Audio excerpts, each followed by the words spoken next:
कल विधानसभा 4 विधानसभा के चुनावी नतीजों के बाद अब अलग अलग पार्टियों की तरफ से अलग अलग तरह से रिएक्शन आ रहे हैं। जहां इंडिया गठबंधन में सभी कांग्रेस पर सवाल उठा रहे हैं, तो वहीं जो एनडीए के सहयोगी हैं वो भी सोच रहे हैं कि अब बीजेपी का जो कद बढ़ता जा रहा है वो उनकी जगह वहां पर कहां रहेगी, और जीत से गदगद भी हैं कि इस अलायंस में, एनडीए अलायंस में रहने से फायदा आने वाले दिनों में होगा। इस बीच झारखंड में भी तमाम राजनीतिक पार्टियां अपने अपने तरीके से सक्रिय हैं और कार्यकर्ताओं को लुभाया जा रहा है। कई नेता अब चुनाव जैसे नजदीक आ रहे हैं, दल बदल भी तेज हो रहा है। हमारे साथ सहयोगी शहनवाज जुड़े हुए हैं। शहनवाज, कल जिस तरह से विधानसभा चुनावों के नतीजे आए हैं, 3 राज्यों में बीजेपी के जीत के बाद अलग अलग तरह के रिएक्शन जहां विपक्षी खेमे से हैं, वहीं अब जो अलायंस है, इंडिया गठबंधन में शामिल है, उन्हें भी उनकी तरफ से रिएक्शन जीत पर खुशी का आ रहा है। लेकिन कहीं उन्हें ये नहीं लग रहा कि अब जिस तरह बीजेपी का कद बढ़ रहा है, इनकी पार्टी में, उस गठबंधन में हैसियत बार्गेनिंग वाली नहीं रह जाएगी। बिल्कुल, इस सवाल को जब हम लोगों ने आजसू के सुप्रीमो सुदेश महतो से पूछा तो वो थोड़े नाराज़ भी हो गए और उन्होंने कहा कि ये बिल्कुल नेगेटिव सोच की वजह से ये सवाल आप पूछ रहे हैं।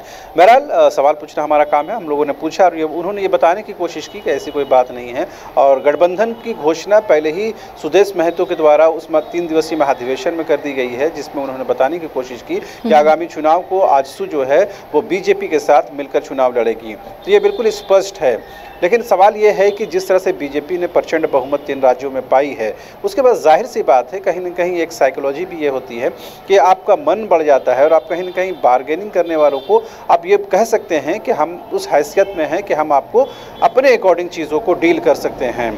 यही सेम चीज़ कांग्रेस के बारे में भी कही जा रही है कि 3 राज्यों में कांग्रेस ने जिस तरह चुनाव में शिकस्त खाई है, 2 उसके अपने राज्य जो है वो निकल गए यहाँ से।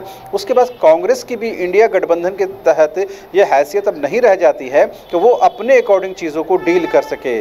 महाराष्ट्र के बहुत बड़े एक पत्रकार है अशोक वानखेड़े, वो तो यहाँ तक कहते हैं कि अगर 3 राज्यों में चुनाव अगर कांग्रेस जीत जाती तो इंडिया गठबंधन का वजूद ही खत्म हो जाता। अब चूंकि कांग्रेस को अब उनकी अपनी जो एक्चुअल जो स्थिति है वो पता चल गई है, लिहाजा इंडिया गठबंधन अब बच जाएगा। तो सभी लोगों का अपना आकलन है, लेकिन झारखंड में आकलन ये स्पष्ट है कि कहीं ना कहीं जो एनडीए है वो इंटैक्ट है और एनडीए मिलकर चुनाव लड़ेगा। लेकिन सीटों की बार्गेनिंग को लेकर ही, यूँ कहें कि सीटों के बंटवारे को लेकर ही 2019 में जो गठबंधन है वो एनडीए का नहीं हो पाया था, जिसकी वजह से और जिसके नुकसान की वजह से बीजेपी और आजसू दोनों सत्ता से बाहर हो गए।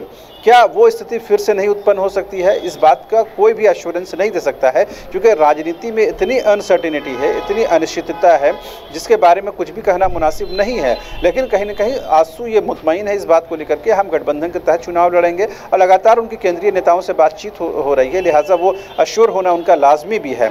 लेकिन इन 3 राज्यों के चुनावी जीत के बाद जाहिर सी बात है बीजेपी कहीं ना कहीं उनके हौसले बुलंद हैं और अपने अकॉर्डिंग वो चीज़ों को डील करेगी और अपने अकॉर्डिंग वो चीज़ों को परिभाषित करेगी। तो जाहिर सी बात है आजसू के लिए थोड़ी मुश्किल तो ज़रूर होगी। जी चलिए, भले ही इनकार कर रहे हो आज से सुप्रीमो, लेकिन मुश्किलें नज़र आ रही हैं। लगातार जिस तरह से बीजेपी की विधानसभाओं में जीत हुई है, ये जीत लोकसभा चुनाव पर क्या असर डालेगी? क्या सोच है इसे लेकर आजसू की? आजसू स्पष्ट इस चीज़ को मानता है कि हम गठबंधन के तहत चुनाव लड़ेंगे। 2019 में जो गलतियां हुई हैं, यानी जिन सीटों को लेकर बंटवारा नहीं हो पाया था, बातचीत नहीं हो पाई थी और जिसकी वजह से गठबंधन टूट गया था, अब वो गलती दोहराई नहीं जाएगी। आजसू 2019 के बाद इस चीज़ को लेकर बिल्कुल क्लियर है कि उसे अब गठबंधन के तहत चुनाव लड़ना है और गठबंधन के तहत ही आगे बढ़ना है। क्योंकि कहीं ना कहीं जब से इंडिया गठबंधन वजूद में आया है, यूपीए कहीं ना कहीं इंटैक्ट नज़र आता है, इंडिया गठबंधन इंटैक्ट नज़र आता है अभी तक। लेकिन एनडीए को भी ये साबित करना है और एनडीए को भी ये बताना है झारखंड के स्तर में कि वो भी इंटैक्ट है, लेकिन उसके तरफ से ये बताने की कोशिश हुई है और ख़ास करके आजसू की तरफ से लगातार ये बताने की कोशिश हुई है। बीजेपी की तरफ से क्या गर्मजोशी दिखाई जाती है वो देखने वाली बात होगी। आजसू को लेकर आमतौर पर बीजेपी के लोग कोई क्रिया प्रतिक्रिया नहीं व्यक्त करते। आप सवाल पूछेंगे तो वो जवाब देंगे, लेकिन वो इस तरह से कोई बात नहीं करते जिससे गठबंधन में किसी तरह की कोई ज़र्ब पड़े। तो कोशिश इसी बात की है कि दोनों मिलकर चुनाव लड़े, 2024 में फिर से वापसी करें। जी चलिए, शुक्रिया शहनवाज इस तमाम जानकारी के लिए। तो अपने अपने तरीके से अब पार्टियां भी, जो क्षेत्रीय दल है वो भी अपनी तैयारी में जुट गए हैं कि किस तरह आने वाले लोकसभा चुनाव में अगर अलायंस में है वो तो अपने गठबंधन के तहत कैसे ज़्यादा से ज़्यादा सीटें हासिल कर सके। और विपक्ष में है, विपक्ष की अपनी तैयारी है, इंडिया गठबंधन की अपनी तैयारी है कि लोकसभा चुनाव में तमाम पार्टियां जो 23 दल हैं वो एकजुट हों ताकि बीजेपी को यानी एनडीए को कड़ी टक्कर दी जा सके लोकसभा चुनाव में। लेकिन साथ ही साथ विधानसभा चुनाव की भी तैयारी चल रही है और अब जो सहयोगी पार्टियां हैं एनडीए की, वो किस तरह बार्गेन कर पाती हैं इस जीत के बाद, उसका क्या असर होता है, क्या जो बाकी पार्टियां एनडीए में शामिल हैं वो पहले की तरह बार्गेन करने की स्थिति में रह जाती हैं या नहीं, ये देखना आने वाले दिनों में काफ़ी दिलचस्प होगा।